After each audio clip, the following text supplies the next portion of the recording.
Janasena party వినూత్న నిర్ణయం. AP Andhra Pradesh పాలనలో తన మార్పు చూపించేందుకు జనసేన పార్టీ సిద్ధమైంది. డిప్యూటీ సీఎం పవన్ కళ్యాణ్ ఆ పార్టీ మంత్రులకు కేటాయించిన శాఖలపై ప్రజల నుంచి వినూత్నంగా సలహాలు స్వీకరించాలని నిర్ణయించుకుంది.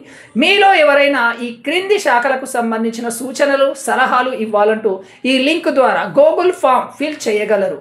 ధన్యవాదాలు అని పోస్టు చేసింది. ప్రజల సలహాలు ఏమైనా బాగుంటే జనసేన మంత్రులు అమలు చేసే ఛాన్స్ ఉంది.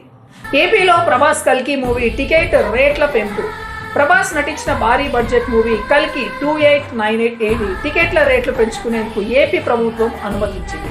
ఈ మేరకు ఉత్తర్వులు కూడా జారీ చేసింది. 2 వారాల పాటు సింగిల్ స్క్రీన్లు అయితే 75 రూపాయలు గాను, మల్టీప్లెక్స్ అయితే 125 రూపాయల మేరకు పెంచుకోవచ్చంది. అలాగే రోజుకు 5 షోలు వేసేందుకు కూడా అనుమతించింది. కాగా ఇప్పటికే తెలంగాణ ప్రభుత్వం సినిమా టికెట్ల రేట్లను పెంచింది. ఈ నెల 27న సినిమా ప్రపంచవ్యాప్తంగా రిలీజ్ కానుంది. ఆల్ ద బెస్ట్ కల్కి టీమ్.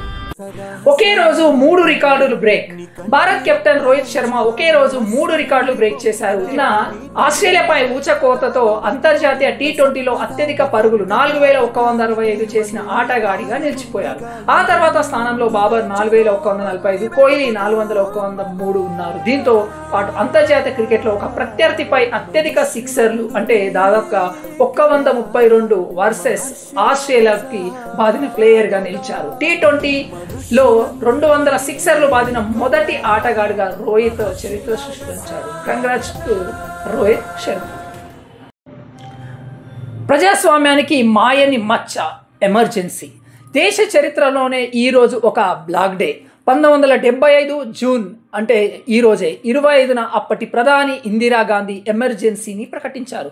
ఇందుకు కారణాలు ఏమైనా దేశంలో పూర్తిగా స్వేచ్ఛ లేకుండా పోయింది. ప్రతిపక్ష నేతలు, కార్యకర్తలను అరెస్టులు చేసి జైల్లో పెట్టారు. పోలీసులు ఇష్టారాజ్యంగా వివరించారు. ప్రాథమిక హక్కులను పూర్తిగా కాలరాశారు. పత్రికలపై సెన్సార్ విధించారు. దాదాపు 2 ఏళ్ల తర్వాత అంటే 1977 మార్చి 21న అత్యవసర పరిస్థితిని ఎత్తివేశారు.